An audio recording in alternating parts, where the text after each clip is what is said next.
I've talked about the power of zero-based budgeting and how it keeps you accountable to ensuring that you don't have scope creep, so to speak, between your tools and technology or your human capital in your business. And we actually had one of these moments recently in Pipeline Signals, and I want to walk you through the step-by-step process that we take every quarter to ensure it doesn't get out of control. Now, I'm going to use my computer because I want to get the details right. So step number one is we have a demand generation campaign running, and we're using 3 tools as a test, and then some human capital to be able to help us execute against this campaign.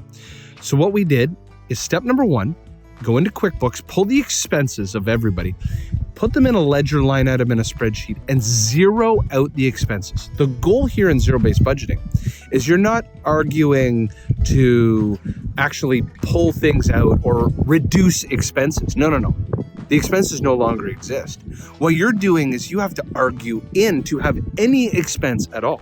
So step number 2, now that everything is a zero, we went tool by tool and person by person and determine the usage and utility and the supporting mechanisms to make it all happen. And what we found was that we could accomplish everything on one tool and cut the other tool. And then we had 3 teammates and we could reduce it down to 2. So now what we've done is we've reduced tool expenses and human capital expenses. So here's the net effect. Some of these tools were $150 a month. Now that doesn't sound like a lot, but multiply that by 12.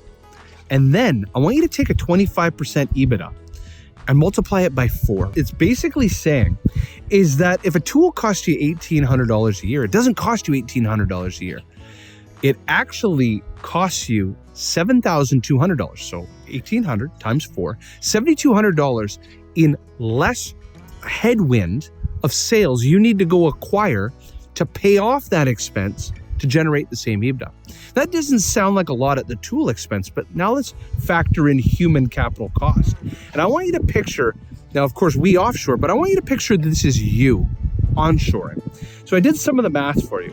I want you to picture that you have a teammate that costs $50,000 doing this. That teammate you've just been able to remove through whether it's offshoring or artificial intelligence, what have you. You're a 20% EBITDA business. You didn't just save 50,000. It's 50,000 times 5 to generate a 20% EBITDA. So now you've just reduced the workload on your sales and marketing expenses by $250,000. That's the power of zero-based budgeting. So what it does is it keeps us in line every quarter. We don't have scope creep of tools and people.